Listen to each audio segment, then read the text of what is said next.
서울여대 파이널 오리엔테이션 시작하도록 하겠습니다. 안녕하세요. 저는 아토즈 논술학원 강사 김도현이라고 합니다.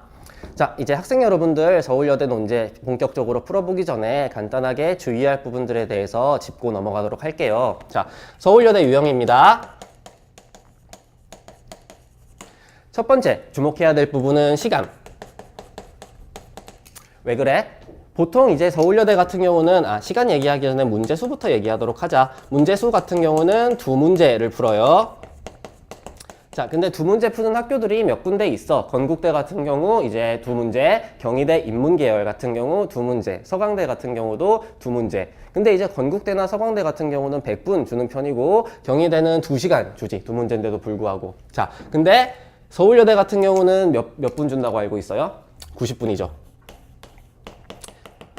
걔네들보다 시간이 훨씬 더 짧아. 90분. 한양대가 한 문제 내면서 90분 주고 문제 풀라고 이야기를 해. 그런 거에 비하면 서울여대는 왜 이렇게 많은 시간을 주지를 않죠? 라고 생각을 해볼 수도 있을 것 같다. 그런데 문제 유형을 생각해보면은 여러분들 충분히 납득 가능할 것 같아요. 왜? 문제의 유형이라고 할 때에 두 문제가 나오는데 보통 1번 문제 같은 경우는 뭐가 나오냐면은 제시문형이 나와요. 제시문이 4개 정도가 나오는데 그 제시문 4개가 그렇게 길지가 않아. 대충 한 10줄에서 15줄 사이 정도의 그 10줄에서 15줄 정도가 말이 꼬인다. 그치? 15줄 정도까지가 제시문 하나라고 생각을 하면 되고 그런 제시문들이 대략 3개에서 4개 정도가 나오기 때문에 양이 그렇게 많지 않아. 일단 제대로 빠른 시간 안에 읽어낼 수 있다라는 이야기지. 그리고 두 번째 문제 같은 경우는 제시문 숫자는 많아요. 7개에서 8개야. 근데 그 제시문이 다 뭐로 이루어져 있냐면은 도표만 나오고 있어.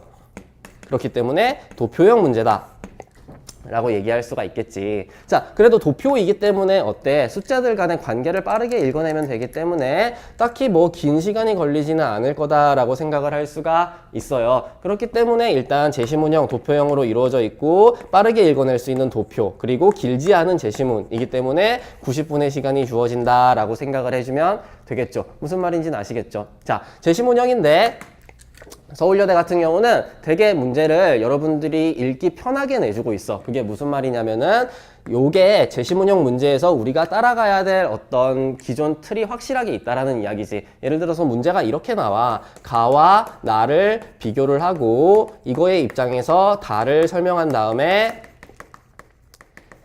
라이 현상에 대해서 이 설명한 거를 바탕으로 대안을 제시하시오. 자, 어떻게 읽어야 되는지를 다 주고 있죠. 비교하라고 얘기를 했으니까 공통점, 차이점 찾아주면 되는 거고 설명하라고 이야기를 했으니까 이거 입장에서 다를 설명해주면 돼. 그 다음에 이렇게 설명해 놓고 다의 입장에서 라의 문제에 대해서 대안을 제시를 해주면 된다라는 이야기지. 자, 문제가 요구하는 게 명확하기 때문에 그리고 제시문의 개수가 많지 않기 때문에 짧기 때문에 4개 정도 나온다라고 이야기를 했어요. 시간 90분 안에 충분히 풀 수 있다라고 생각을 하면 돼. 도표 같은 경우도 마찬가지야. 도표도 7개에서 8개가 나오지만 그 도표가 가지는 의미가 굉장히 명확한 도표들이 나온다. 그리고 여러분들 혹시나 사문을 공부했다라고 이야기를 한다면은 그 사문 수준의 도표들 우리가 교과서에서 문제집에서 충분히 봐왔었던 익숙한 도표들이 나오기 때문에 절대로 어렵지 않게 풀 수 있는 문제라는 사실 기억하고 넘어가면 될 것 같습니다. 자, 세세하게 이제 각각의 문제들이 어떻게 자세하게 나오고 뭐 이런 문제를 받았을 때 내가 답안을 어떻게 구성해야 될지에 대한 자세한 내용에 대해서는 본격적인 강의를 통해서 설명을 해드리도록 할게요. 1, 2, 3, 4강 4개의 강의로 구성되어 있고 우리가 파이널 동안 풀 문제는 15년도에 2개, 16년도 2개 기출이라고 생각하고 있으면 되겠습니다. 자, 오리엔테이션 여기서 마칠게요.